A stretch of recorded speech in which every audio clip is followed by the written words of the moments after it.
السلام علیکم ورحمۃ اللہ وبرکاتہ۔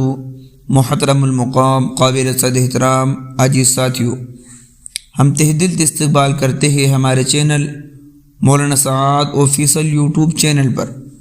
دوستو، آج کی ویڈیو کا ٹاپک بہت اہم ٹاپک ہے۔ دوستو، آج کی ویڈیو میں ہم بات کرنے والے ہیں کہ موجودہ دعوت و تبلیغ سے پہلے امت میں دعوت کا کام نہیں تھا۔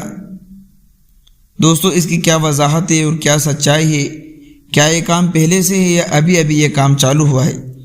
دوستو، سب سے پہلے آپ اپنے اسکرین پر دارالعلوم دیوبند کو فتویٰ بھی دیکھ سکتے ہیں۔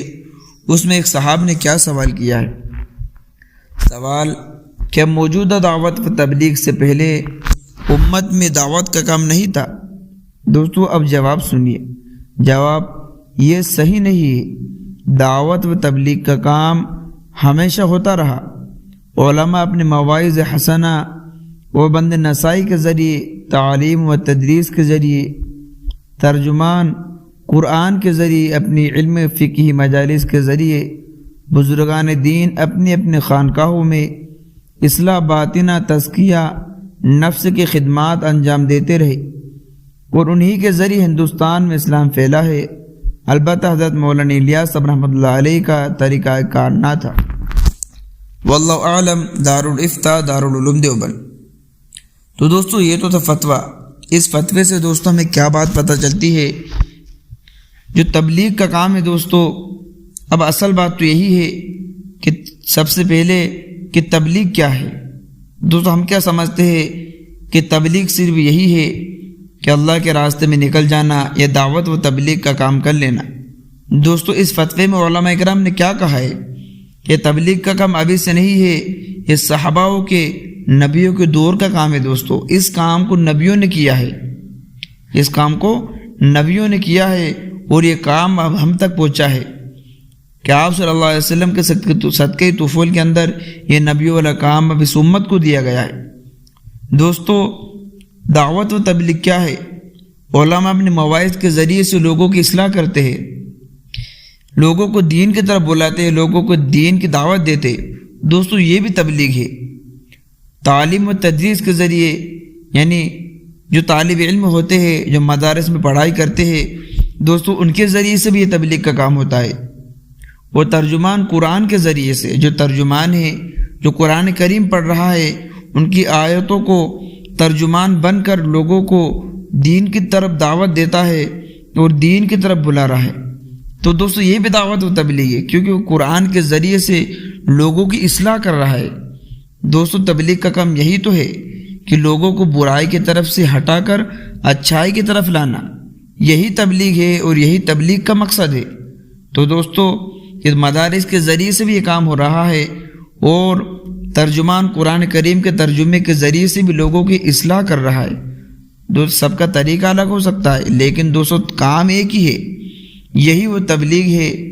کوئی اپنے خانقاہوں میں اصلاح و باطن کے نفس کے اندر تبلیغ کر رہا ہے، کوئی خانقاہوں کے اندر بچوں کو پڑھا رہا ہے اور اس دین کے کام کو انجام دے رہا ہے۔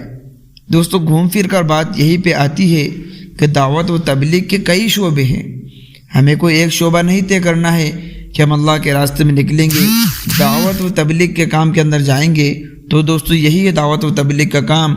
بلکہ مدارس کے پڑھانے والے علماء حضرات اور جتنے بھی بیانات کرنے والے ہیں، دوستو یہ فضول ہے، یہ کوئی دعوت و تبلیغ کا کام نہیں ہے۔ دوستو نہیں، یہ سب دعوت و تبلیغ کے کام ہی ہے، کیونکہ دعوت و تبلیغ کا کام ہم نے پہلے ہی آپ کو بتایا ہے کہ دعوت و تبلیغ کا کام بھی یہی ہے کہ لوگوں کو برائی کی طرف سے ہٹا کر اچھائی کی طرف لانا۔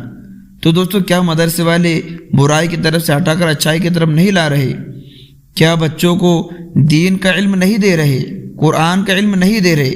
دوستو، یہ بھی اچھائی کی طرف ہی ہے۔ کتنے علماء پیدا ہو رہے ہیں، کتنے حفاظ پیدا ہو رہے ہیں اور دوستو کتنا وہ علم کو پھیلا رہے ہیں۔ کتابوں کے ذریعے سے، کوئی کائی کے ذریعے سے دعوت و تبلیغ کے حضرات اس کام کو جو ہے کہ اللہ کے راستے میں نکل کر پھیلا رہے۔ دوستو، اس سب سے آخر میں ایک بات یہ بھی بتائی ہے اس فتوے کے ذریعے سے کہ مولانا الیاس صاحب رحمۃ اللہ علیہ نے جو کام کیا تھا وہ بہت اونچا کام تھا۔ دوستو، کس لیے اونچا کام تھا؟ ان کی بہت بڑی بڑی اس دین کی خاطر قربانیاں لگی ہے دوستو، انہوں نے بہت بڑی قربانیاں دی ہے دوستو۔ اس فتوے میں بھی ان کا ذکر سب سے آخر میں ہے، وہ کس لیے ہے کہ ان کا طریقہ کارآمد تھا، یعنی بہت اونچا طریقہ تھا ان کا کام کرنے کا، کیونکہ دوستو انہوں نے تعلیم تو مدارس سے حاصل کی اور پڑھائی کی دوستو، اس کے بعد دین کو پھیلانے کے اندر کئی مشقتیں برداشت کی ہیں انہوں نے، کئی مشقتیں برداشت کرنے کے بعد دوستو یہ دین ہم تک پہنچا ہے، یہ ایسے ہی نہیں پہنچا ہے۔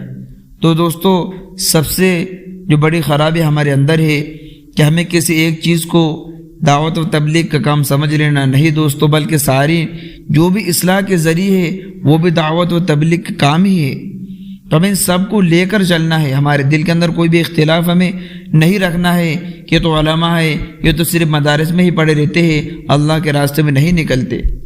دوستو ان کا کام وہاں پہ رہ کر بچوں کی اصلاح کرنا ہے دوستو، اور بہت سے ایسا نہیں ہے کہ کوئی علماء وقت نہیں لگاتے دوستو، بہت سے علماء اپنے وقت کو فارغ کر کر جو ہے کہ سال کے اندر لگا رہے ہیں اور باقاعدہ اس کام کے اندر جڑے ہوئے ہیں۔ تو دوستو ہمیں ان ساری چیزوں کو ہٹا کر ہمارے دل کو ہمیں صاف رکھنا ہے، ہمیں کسی کے بارے میں کچھ نہیں سوچنا ہے، ہمیں صرف ہمارے بارے میں سوچنا ہے کہ ہماری زندگی کا اندھیر کیسے آ جائے، ہمارا دل جو سیاہ ہو چکے ہیں وہ کیسے صاف ہو جائے دوستو۔ اس کے لیے یہی طریقہ ہے، اگر ہماری عمریں بھی ہو چکی ہے اور ہم مدارس کے اندر ہم نے کچھ پڑھائی وغیرہ بھی نہیں کی ہے تو دوستو دعوت و تبلیغ کے کام میں لگ جائے اور اس کام کو اپنا کام سمجھ کر کرے، انشاءاللہ بہت فائدہ ہونے والا ہے، آپ کا بھی فائدہ ہونے والا ہے، آپ کے گھر والوں کا بھی فائدہ ہونے والا ہے دوستو، کیونکہ اونچا کام ہے، بہت اونچا کام ہے، اور اس کام کے اندر لگنے کی آج ہمیں بہت زیادہ ضرورت ہے۔ تو دوستو ویڈیو کا مقصد یہی تھا، تھوڑی سی بھی آپ کو ویڈیو پسند آئی ہو تو اس ویڈیو کو شیئر بھی کر دیجئے، چینل کو سبسکرائب بھی کر لیجئے، اور آپ جو بھی ہماری ویڈیو آئی اس ویڈیو پر بھی بنے رہے اور ہماری ویڈیو کو فل واچ کیجئے۔ تو ملتے ہیں نیکسٹ ویڈیو میں، السلام علیکم۔